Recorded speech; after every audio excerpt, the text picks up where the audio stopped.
سائل کہتا ہے کہ اس وقت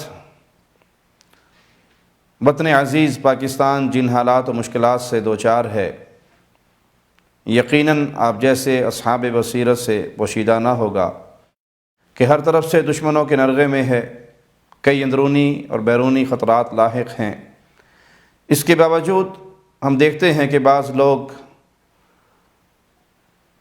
جو دین کی تعلیم دینے والے وہ سیاست کے میدان میں کودے ہوئے ہیں اور اپنے ہی ملک کی فوج، ایجنسیوں اور حکومت کے خلاف بولتے رہتے ہیں، بلکہ نوجوان نسل کو بھی اکساتے اور بھڑکاتے ہیں۔ ایسے حالات میں اسلام ہمیں کیا تعلیم دیتا ہے؟ اللہ کے لیے ہماری رہنمائی کریں۔ مجھے اندازہ ہے کہ آپ سیاسی معاملات پر نہیں بولتے، لیکن میرے اس سوال کا جواب ضرور دیں۔ پیارے بھائی، یہ فتنوں کا دور ہے اور فتنے اندھیری رات کی طرح چھائے ہوئے ہیں۔ فتنوں کے ان دور میں بیٹھ جانے والا کھڑے ہونے والے سے بہتر ہے اور کھڑا ہونے والا دوڑنے والے سے بہتر ہے۔ فتنوں کے دور میں فتنوں کا شکار نہیں ہوا کرتے، بلکہ ان فتنوں سے کنارہ کشی کرتے ہیں۔ پاکستان ایک مضبوط مسلم ملک ہے، مسلمانوں کو اس سے بہت سی امیدیں ہیں، مسلمانوں کا یہ مضبوط قلعہ ہے، اور اللہ سے دعا ہے اللہ وطن عزیز کی تا قیامت حفاظت فرمائے، اس کو شریروں کے شر سے، حاسدوں کے حسد سے اور بری نظر والوں کی بری نظر سے محفوظ رکھے۔ یہ پیارا دیس پھلتا اور پھولتا رہے، انصاف کا گہوارہ بنا رہے۔ میں ہر پاکستانی مسلم نوجوان کو خاص طور پہ اور ہر مسلم نوجوان کو عام طور پہ یہی نصیحت کرتا ہوں کہ اپنا تعلق کتاب و سنت سے جوڑیں، علم سے جوڑیں، توحید کے عقیدے کو سیکھیں، شرعی علوم کو سیکھیں، ان سے اپنے آپ کو آراستہ کریں اور شرعی ضوابط کو سامنے رکھیں۔ ایسے لوگوں کی آوازوں پہ کان نہ دھریں جو یا تو نادان دوست ہیں یا شعوری یا لا شعوری طور پہ دشمنوں کے اعلی کار بنے ہوئے ہیں اور اپنے ہی ملک کے اندر فتنے اور فساد کی فضا کو برپا کیے ہوئے ہیں۔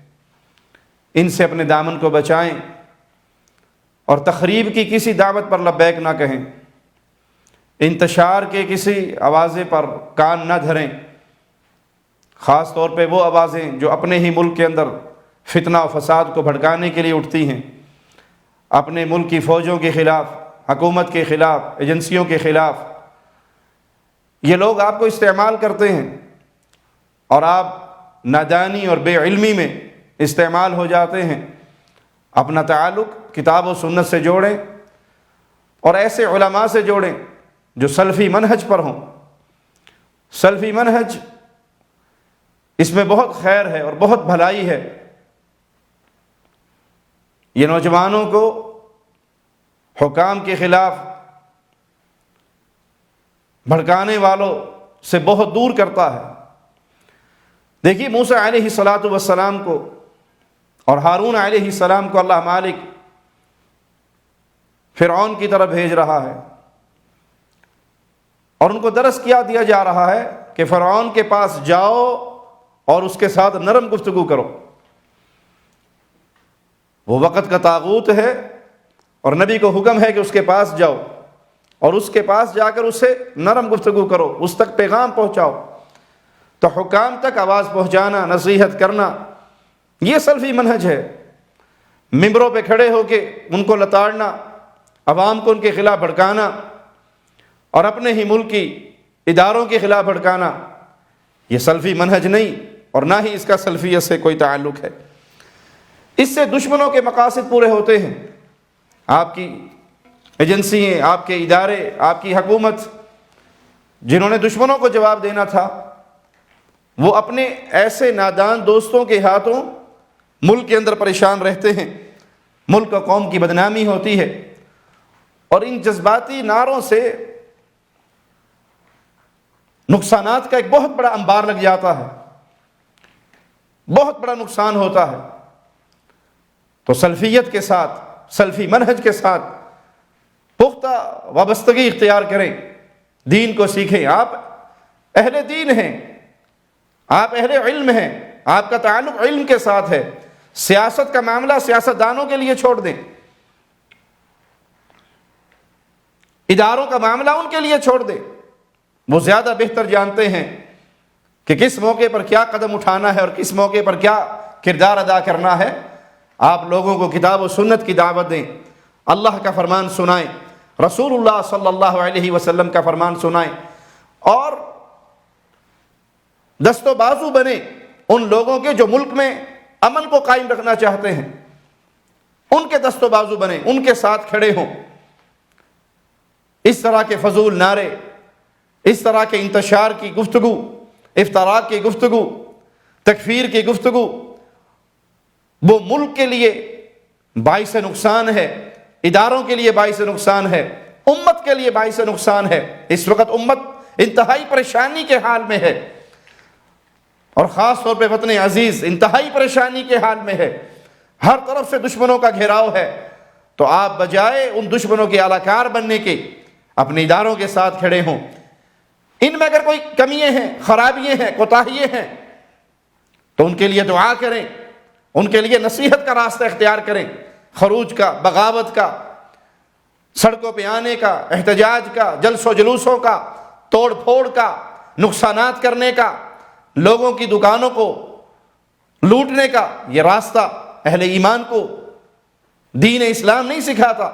اس راستے سے پیچھے ہٹے، نصیحت کے راستے پہ آئیں، دعا کے راستے پہ آئیں، سمجھانے کے راستے پر آئیں، اور اپنے ملک اور قوم کی، ملت کی بھلائی کے لیے ان کے ساتھ کھڑے ہوں۔ اس کی جڑوں کو کھوکھلا نہ کرو۔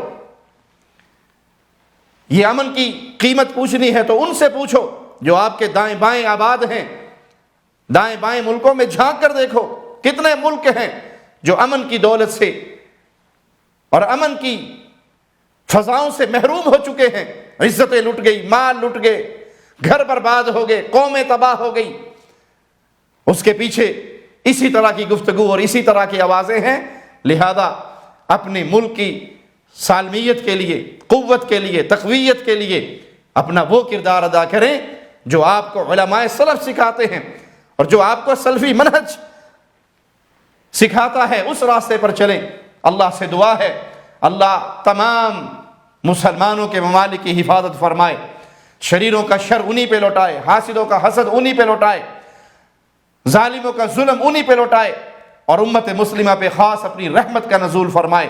اللہ بلاد حرمین کی حفاظت فرمائے، اللہ بلاد حرمین کے اس امن کے مرکز کو قائم اور دائم رکھے، یہاں سے خیر اور بھلائی کی بہاریں جاری و ساری رہیں، کتاب و سنت کی دعوت کا پیغام یہاں سے نشر ہوتا رہے، اور اسی طرح اللہ تمام مسلمان نوجوانوں کو ہدایت کی راہ پہ چلائے رکھے، اور ان کو وہ منہج سیکھنے، سمجھنے اور اس کے ساتھ پختہ تعلق جوڑنے کا اللہ ہمیں توفیق عطا فرمائے کہ ہم سلفی منہج پہ چلیں، اس راستے پہ چلیں جو بھلائی کا راستہ ہو، جو تخریب کاری کا راستہ نہ ہو، جو توڑ پھوڑ کا راستہ نہ ہو، جو بغاوت کا راستہ نہ ہو، بلکہ خیر اور بھلائی کا راستہ ہو۔ اللہ اسی راستے پہ ہمیں قائم رکھے اور اسی راستے پہ ہمیں موت دے۔ جب اٹھیں اس حال میں اٹھیں کہ ہم اللہ کی طرف سے جنت کے پیغام کو پا رہے ہوں، اس حال میں اٹھیں کہ ہم اللہ کی طرف سے بشارتیں پانے والے ہوں، اللہ کی جنت کے مہمان بننے والے ہوں۔ ہماری موت اس حال میں آئے کہ اللہ ہم سے راضی ہو، ہم اپنے اللہ سے راضی ہوں۔ اقول قولی ھذا واستغفر اللہ لی ولکم ولسائر المسلمین۔